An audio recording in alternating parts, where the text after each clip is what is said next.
Hello. आज का हम लोग का टॉपिक है 1857 की क्रांति।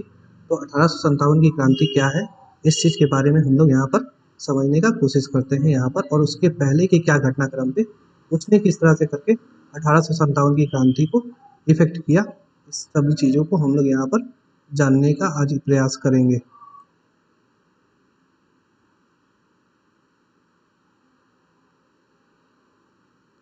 देखते हैं। तो भारत में देखा जाए तो अठारह 1757 ईस्वी में अगर देखा जाए तो क्या होता है, प्लासी का युद्ध होता है, इसके बाद फिर बक्सर का युद्ध होता है 1764 ईस्वी में। और इस युद्ध के बाद क्या होता है कि भारत में देखेंगे हम लोग तो प्रत्यक्ष रूप से अंग्रेजों का शासन स्थापित हो जाता है। अब ऐसी स्थिति में अंग्रेजों द्वारा भारत के ऊपर क्या किया गया, शासन करना शुरू कर दिया गया। शासन करने के साथ साथ क्या कर दिया गया, शोषण करना शुरू कर दिया गया। अब वो यहाँ पर आए थे तो लाभ कमाने आए थे, इस कारण से उन्होंने क्या कर दिया, बड़े पैमाने पर टैक्स प्राप्त करना शुरू कर दिया। और टैक्स को प्राप्त करने के लिए इन्होंने भूमि सुधार किया, लोगों के ऊपर अत्याचार किया। अब इससे जो लोग थे वो काफ़ी ज़्यादा परेशान हो चुके थे। और ऐसी स्थिति में भारत में अब जो अंग्रेजों के खिलाफ जो आक्रोश था, गुस्सा था, वो लगातार बढ़ता जा रहा था।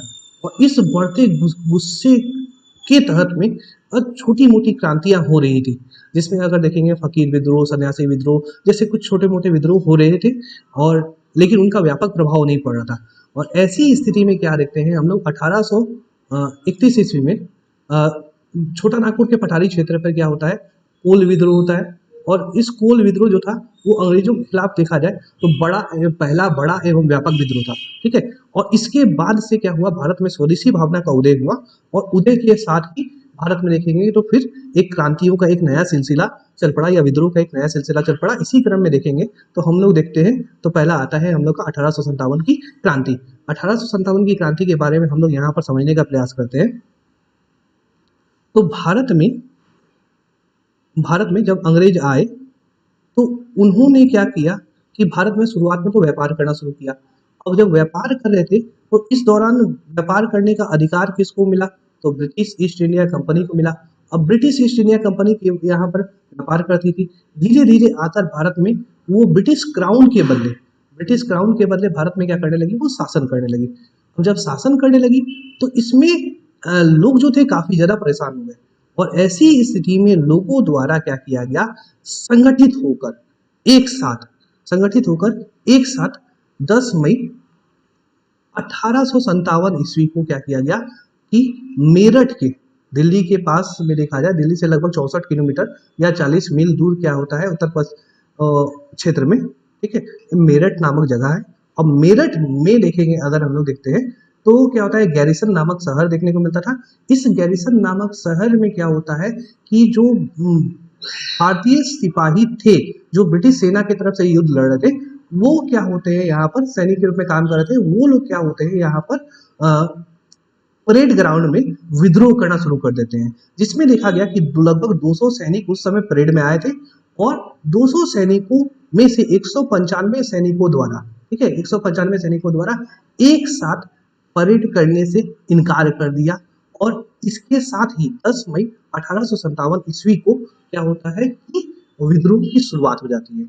अब ये विद्रोह हुआ, और इसके कारण क्या होता है, जो विद्रोही होते हैं वो यहाँ से निकलते हैं, और निकल कर क्या करते हैं, दिल्ली के क्षेत्र पर जाकर कब्जा कर लेते हैं। अब दिल्ली के क्षेत्र पर कब्जा करते हैं तो उन्होंने क्या किया, अंग्रेजी शासन को समाप्त करके वहां पर मुगल सम्राट देखा जाए तो बहादुर शाह जफर को क्या कर दिया, हिंदुस्तान का सम्राट घोषित कर दिया। अब जब हिंदुस्तान का सम्राट घोषित कर दिया तो इससे ब्रिटिश सरकार को पहली बार चुनौती मिला, और ये विद्रोह जो था वो धीरे धीरे व्यापक होना शुरू हो गया। और इस धीरे धीरे व्यापक होना शुरू हो गया और आसपास के क्षेत्र में फैलता चला गया। अब आसपास के क्षेत्र में फैलता चला गया तो इस क्रम में देखा जाए कि यह विद्रोह जो है वो विशेष रूप से क्या हुआ कि गंगा के मैदानी क्षेत्र और मध्य भारत के क्षेत्रों में विशेष रूप से क्या हुआ, फैला। गंगा के जो मैदानी क्षेत्र थे इसके आसपास के क्षेत्र में, और मध्य भारत के क्षेत्र में फैला। वैसे तो देखेंगे अगर हम लोग तो ये इसमें कुछ प्रमुख क्षेत्र थे, जैसे देखा जाएगा तो झांसी, कानपुर, लखनऊ, ग्वालियर जैसे प्रमुख शहर विद्रोह के केंद्र बने। ठीक है, लेकिन इसके साथ साथ उसके आसपास के भी महत्वपूर्ण क्षेत्र थे जो कि इसके केंद्र बने और जहाँ पर बहुत सारे ऐसे क्षेत्र थे जहाँ पर क्या किया गया, अंग्रेजों का पूर्ण रूप से नामो निशान तक क्या कर दिया गया, मिटा दिया गया। अंग्रेजों का नामो निशान तक मिटा दिया गया। ऐसी स्थिति में अंग्रेजों द्वारा क्या किया गया, दमनात्मक कार्यवाही की गई, दमनात्मक कार्यवाही की गई और इस विद्रोह का दमन करने का प्रयास किया गया। और इस क्रम में देखेंगे हम लोग 20 जून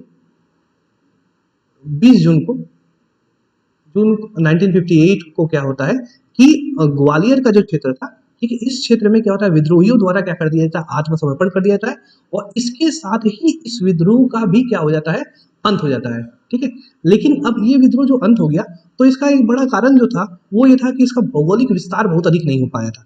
भौगोलिक विस्तार नहीं हो पाया था, जहां देखेंगे हम लोग कुछ उत्तर भारत के क्षेत्र जो थे वो तो इसमें विद्रोह में भाग लिए थे, लेकिन अगर देखेंगे तो बंगाल प्रेसिडेंसी हुआ और ये बम्बई प्रेसिडेंसी हुआ, मद्रास प्रेसिडेंसी हुआ, इन्होंने इस विद्रोह में ज्यादा महत्वपूर्ण भूमिका नहीं निभाई थी। इसके साथ साथ देखेंगे तो कुछ क्षेत्र जैसे जम्मू कश्मीर हो गया, या फिर देखेंगे हम लोग तो राजस्थान का क्षेत्र हो गया, और राजस्थान के कुछ जो देसी राजे रजवाड़े लोग थे, ठीक है, राजपूताना रजवाड़े छोटे छोटे जो थे, उन्होंने भाग नहीं लिया। इसके साथ साथ देखेंगे तो हैदराबाद का जो क्षेत्र था, त्रावणकोर का क्षेत्र था, तो इन किसी ने भी क्या किया, इस विद्रोह में उतना ज्यादा भाग नहीं लिया और दक्षिण भारत तो पूर्ण रूप से शांत ही रहा। ठीक है, तो इस कारण से यह विद्रोह जो था वो 20 जून आते आते क्या हो गया कि इस विद्रोह का क्या हो गया, अंत हो गया। ठीक है, लेकिन इसमें क्या होता है, अंग्रेजों द्वारा क्या कहता है, अब दमनात्मक कार्रवाई की जाती है। अब जब दमनात्मक कार्रवाई की जाएगी,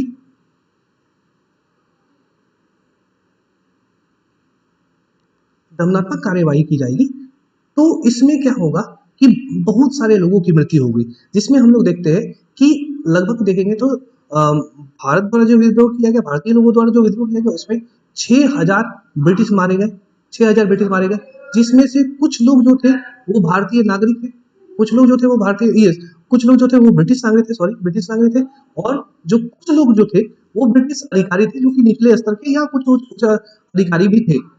ऐसी स्थिति में देखेंगे तो विद्रोह में बहुत बड़े पैमाने पर क्या हुआ, लोग मारे गए, लेकिन इसका जब दमन करने का प्रयास किया गया ब्रिटिश सरकार द्वारा और उसके लिए जो हिंसक रास्ता को अपनाया गया, तो इसके कारण हम लोग देखते हैं कि क्या होता है, बहुत बड़े पैमाने पर लोगों की मृत्यु होती है और लगभग 8 लाख भारतीयों की मृत्यु हो जाती है। और इसके साथ देखेंगे हम लोग 8 लाख भारतीयों की मृत्यु होती है और लखनऊ, अवध के जो क्षेत्र थे, ग्वालियर वगैरह के जो क्षेत्र थे, उन क्षेत्रों में गांव को ब्रिटिशों द्वारा क्या कर दिया जाता है, तबाह कर दिया जाता है। अब इस विद्रोह के नाम को लेकर क्या रहता है, विद्वानों के मन में काफी ज्यादा मतभेद रहा है। सभी विद्वान जो है इसके नाम को लेकर एक मत नहीं है, तो अलग अलग विद्वान जो है इस विद्रोह को क्या करते हैं, अलग अलग नामों से क्या पुकारते हैं। कुछ विद्वान इसको सिपाही विद्रोह बोलते हैं, कुछ विद्वान इसको महान विद्रोह बोलते हैं, तो कुछ विद्वान ये प्रथम स्वतंत्रता संग्राम बोलते हैं, तो कुछ विद्वान ये भारतीय विद्रोह के नाम से भी क्या करते हैं, इसको जानते हैं। इसमें देखेंगे, अगर हम लोग देखते हैं तो इसको प्रथम स्वतंत्रता संग्राम जो था वो सावरकर द्वारा कहा गया था, जबकि राष्ट्रीय स्वतंत्रता के लिए लड़ा गया विद्रोह जो है एस.एन. सेन द्वारा कहा गया था, और राष्ट्रीय विद्रोह कार्ल मार्क्स द्वारा कहा गया था, बेंजामिन द्वारा राष्ट्रीय क्रांति कहा गया था, और सीली द्वारा सिपाही विद्रोह कहा गया था, जबकि कुछ विद्वानों द्वारा सामंती विद्रोह भी कहा गया था। अब इसमें जो विद्रोही होते हैं, जो इतिहासकार होते हैं, वो दो मत में बढ़ जाते हैं। ऐसे इतिहासकार जो ब्रिटिश थे, ठीक है, ब्रिटिश थे, वो इसको सिपाही विद्रोह या सामंती विद्रोह के तौर पर ही जानते थे, मानते थे। ठीक है, जो इतिहासकार राष्ट्रीय इतिहासकार थे वो इसको महान विद्रोह, स्वतंत्रता संग्राम के लिए लड़ा गया विद्रोह के तौर पर क्या करते थे, इसको पुकारते थे। विद्रोह के अगर कारण के तौर पर देखा जाए, ऐसे तो बहुत सारे इसके कारण देखने को मिलते हैं, हम लोग कारण को बाद में पढ़ेंगे। कारण को देखा जाए तो 5 भाग में बांटा गया है। राजनीतिक कारण हो गया, आर्थिक कारण हो गया, सामाजिक सांस्कृतिक कारण हो गया, इसका तत्कालिक कारण हो गया, और इसके अलावा देखा जाए अन्य कुछ कारण हो गए। तो 5 कारणों को अगर मिलाएंगे तो ये 5 में बहुत सारे पॉइंट आ जाएंगे, जिसके कारण अगर देखेंगे तो ये सब कारण जो होते हैं जिसके कारण विद्रोह शुरू हुआ था। ठीक है, इसके बारे में हम लोग विस्तार पूर्वक पढ़ेंगे। ब्रिटिश सरकार द्वारा देखे हम लोग यहाँ पर विद्रोह का दमन किया गया। दमन करने में देखे हम लोग कि ये शुरू होता है 57 में, ठीक है, और इसके बाद फिर क्या होता है, शुरू होता है 57 में, 10 मई को शुरू होता है, 10 मई को शुरू होता है, और फिर ब्रिटिश सरकार द्वारा इसके खिलाफ कार्रवाई शुरू की जाती है, और जुलाई 1857 ईस्वी में क्या किया जाता है, जो जीते हुए क्षेत्र थे उन पर कब्जा किया जाता है, और सितंबर में दिल्ली पर कब्जा कर लिया जाता है। और इसके साथ साथ देखेंगे तो ये 58 में देखा जाए तो भी क्या होता है, लखनऊ, झांसी और अवध के क्षेत्र पर कब्जा किया जाता है, और 20 जून को देखा जाए अंतिम तौर पर ग्वालियर के क्षेत्र पर कब्जा करने के साथ ही क्या होता है, इस विद्रोह का अंत हो जाता है। लेकिन ये विद्रोह वास्तव में 1 नवंबर